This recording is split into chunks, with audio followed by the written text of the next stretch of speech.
Assalamualaikum Boboto, salam dunia. Saya doakan di hari ini teman-teman semua selalu dikasih kesehatan dan keselamatan dalam menjalani segala aktivitasnya. Amin. Baik Boboto, langsung kita update informasi Persib Bandung terbaru. Dan sebelum kita mulai, kita juga ingin ngucapin hatur nuhun pisan buat teman-teman Boboto yang sudah subscribe, yang sudah like, yang sering komen juga di channel ini. Mudah-mudahan menjadi amal kebaikan teman-teman Boboto semua yang langsung dibalas oleh Allah Subhanahu wa Ta'ala. Amin.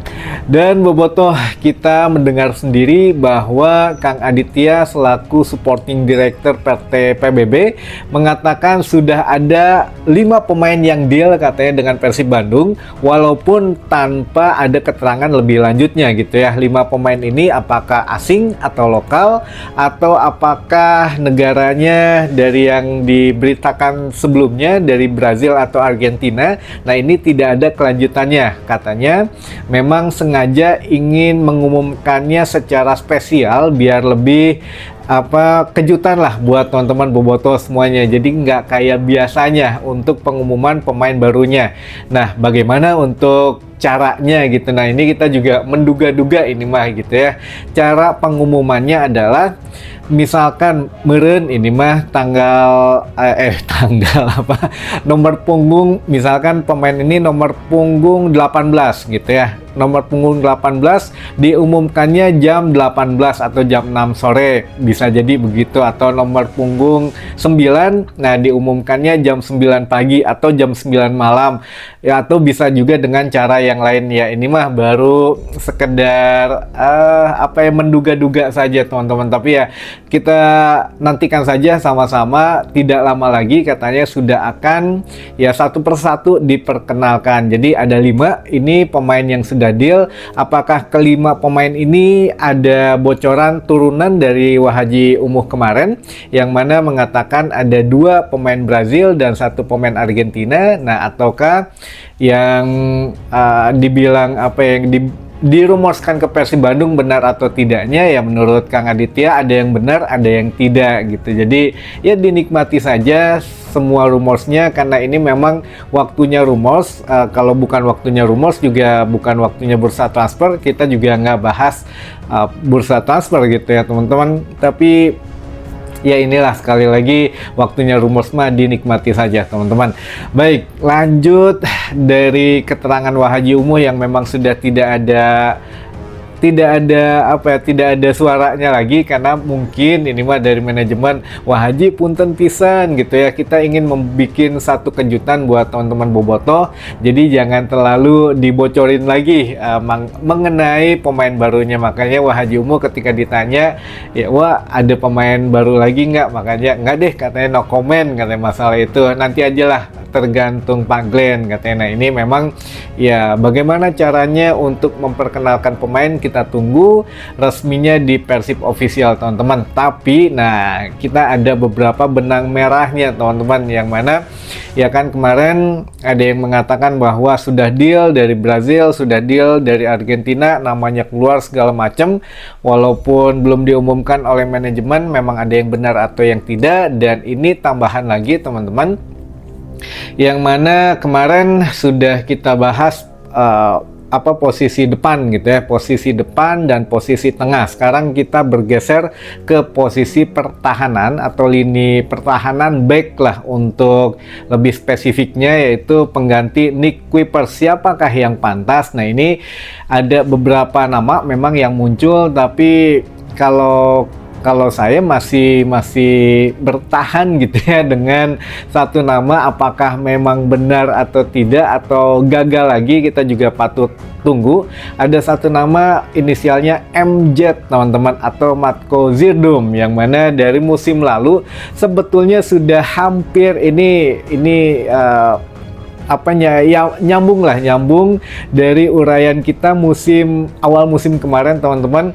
Matko Zirdum itu sudah hampir bergabung dengan Persib Bandung, bahkan dia sudah ada di Bali gitu ya. Tinggal nunggu kalau memang deal ya, dia bikin kitas dan selesai dari Bali langsung ke Bandung.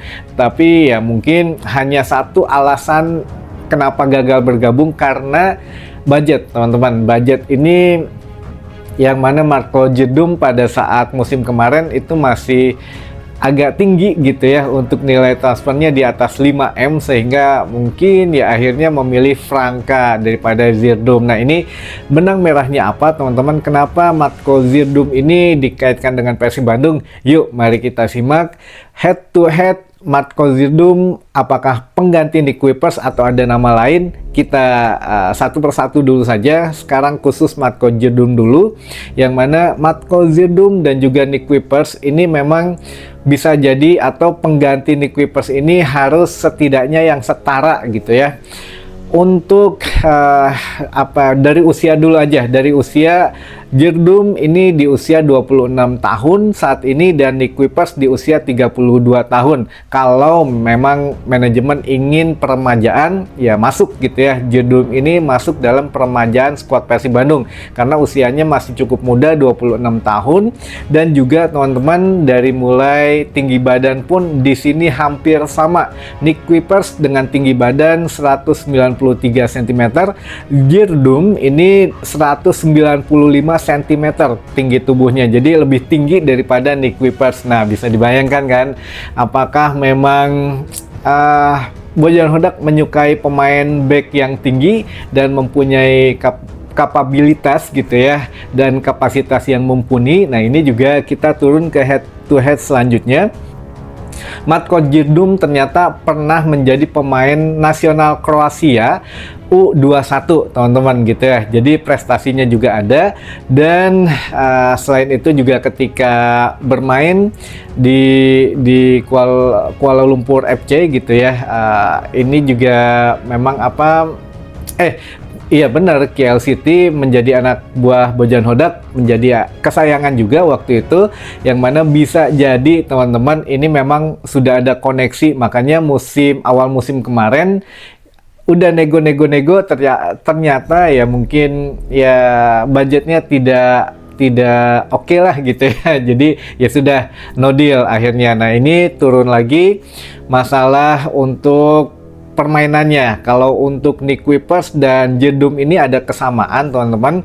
Jdum lebih banyak menghabiskannya di Kroasia dan negara Balkan gitu ya, baru ke Asia Tenggara, khususnya ke Malaysia gitu ya, bermain ya baru di Asia Tenggara di Malaysia. Nick Kuipers juga dulu begitu, main di Belanda ya akhirnya ke Asia Tenggara, langsung ke Indonesia, ke Persib Bandung. Nah, ini jadi memang pemain ini belum banyak dikenal gaya bermainnya, apalagi oleh Liga 1 lah gitu ya, masih belum terbaca. Kalau memang alasannya adalah untuk taktikal, ya ini bisa masuk gitu ya Jdum ini, karena masih belum banyak yang mengetahui gaya bermainnya atau gaya permainannya seperti apa. Oke, kita lanjut head to head selanjutnya.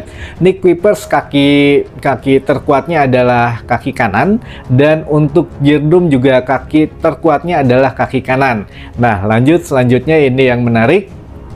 Untuk daripada posisinya, Nick Kuipers back tengah, sedangkan Marco Jdum ini juga seorang back tengah teman-teman. Makanya klop gitu ya.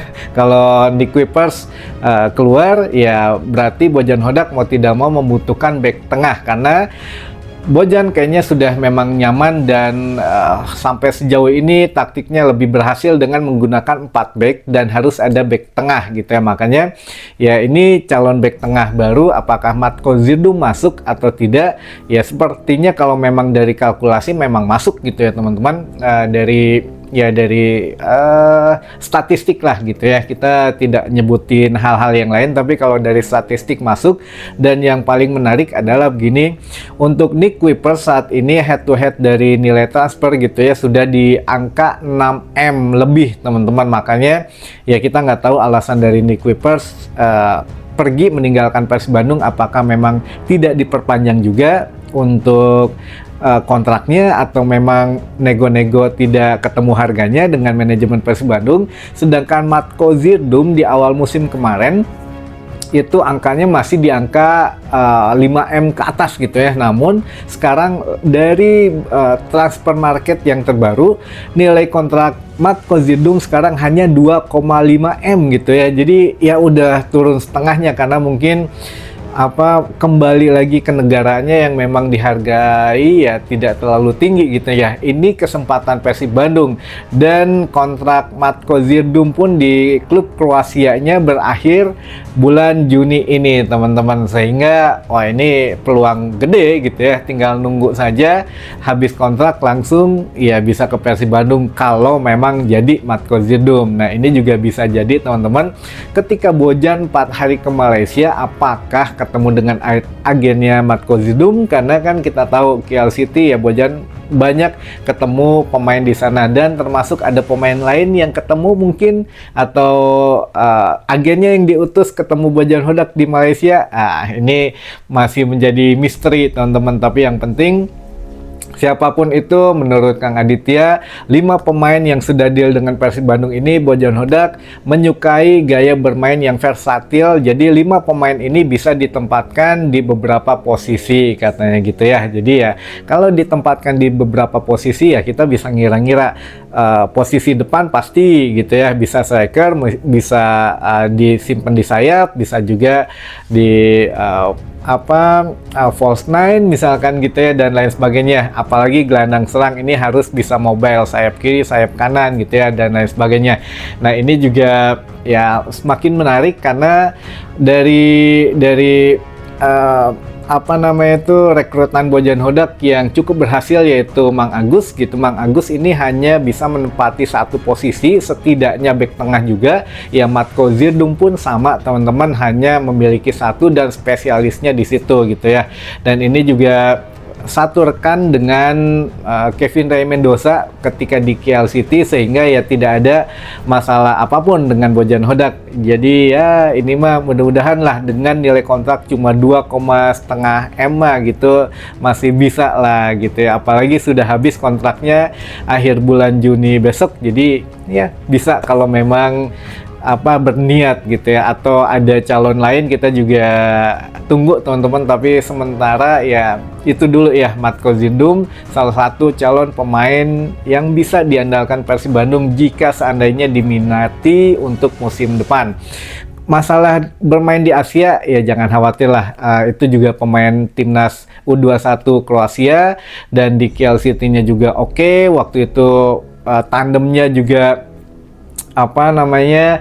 yang sempat digosipkan ke Persib Bandung, Gali Fuko juga gitu ya. Jadi ya ini pemain-pemain bagus lah gitu ya, anak buah Bojan Hodak waktu di KL City.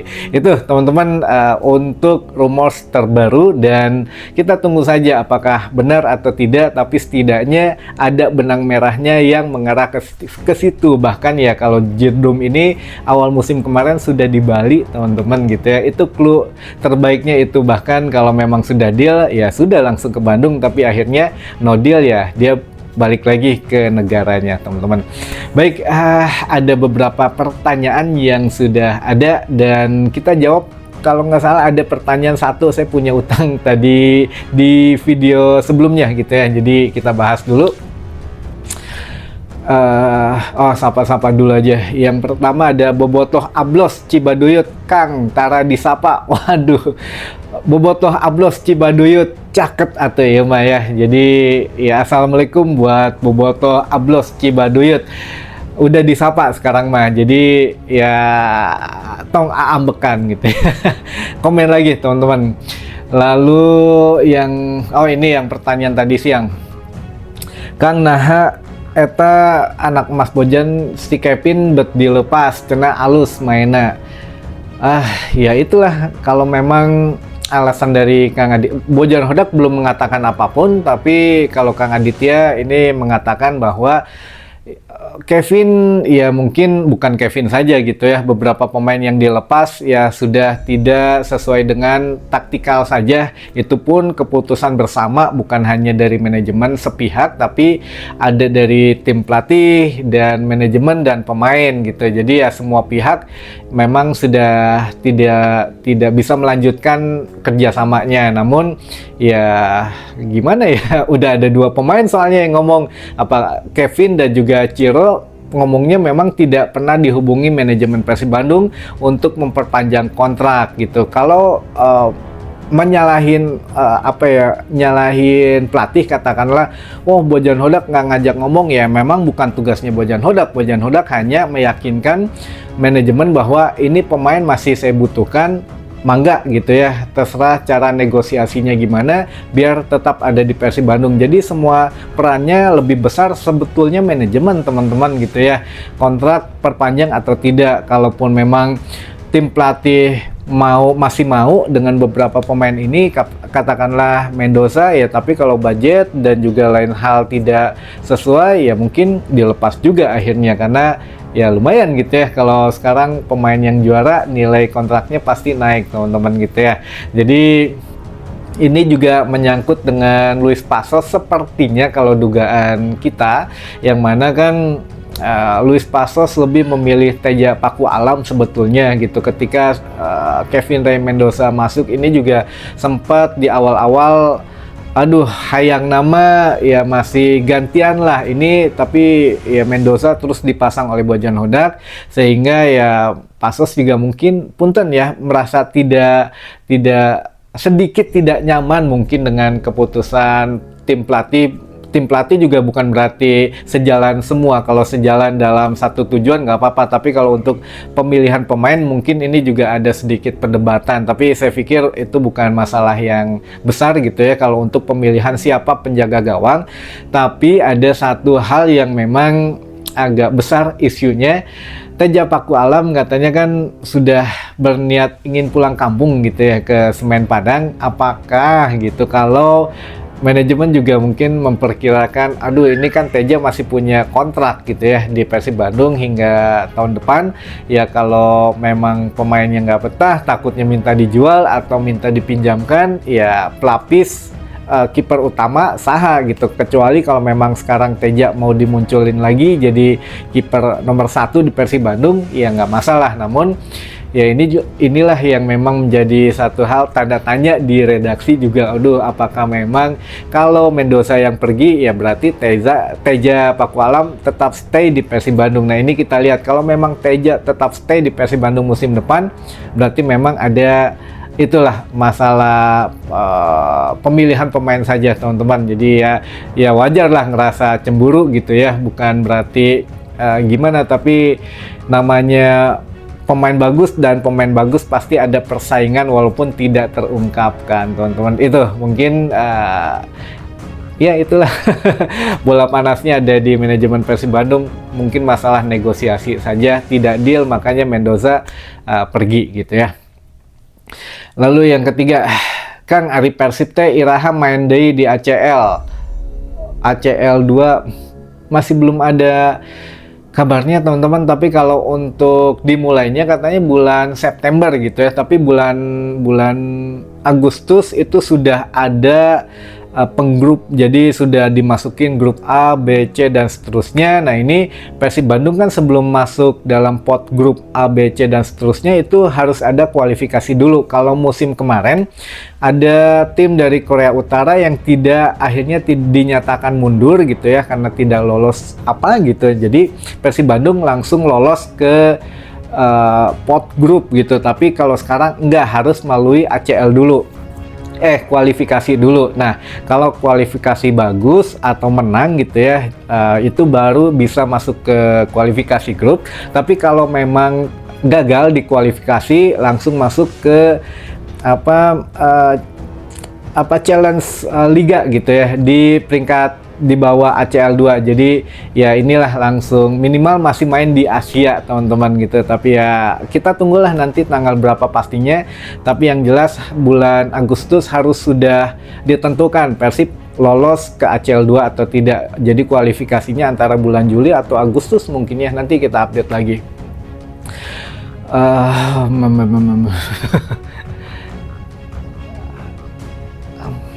Leo Gaucho jadi ke Persib nggak, Kang, katanya. Aduh, gimana ya? Ya Leo Gaucho masih ada kontrak ternyata katanya di klub Turkinya sampai dengan tahun depan 2026, jadi mungkin agak sulit atau bagaimana kita juga nggak tahu lah teman-teman. Ini masalahnya sudah menjurus ke jadi atau enggak, deal atau enggak, jadi ya kita juga nggak bisa nentuin ya teman-teman. Jadi nantilah kita bahas satu persatu kalau yang memang sudah mendekati deal atau enggak, ya hanya sebatas rumors kita juga umumin teman-teman, tenang saja. Tapi kalau saya nggak tahu apakah harus bilang deal atau enggak, kan itu semua keputusannya ada di manajemen Persib Bandung, bukan di kita. Jadi kita hanya menjawab apa yang kita tahu dan sesuai dengan rambu-rambunya. Kalau masih lampu hijau dan lampu kuning bisa kita jawab, tapi kalau udah lampu merah itu sama sekali kita nggak bisa bahas teman-teman, itu ya. Jadi mudah-mudahan dimengerti sama Bobotoh semuanya. Baik, mungkin itu dulu saja informasi yang bisa saya sampaikan di hari ini. Mudah-mudahan menambah informasi dan wawasan teman-teman Bobotoh semua. Sampai ketemu lagi di informasi selanjutnya. Wassalamualaikum Bobotoh, salam dunia.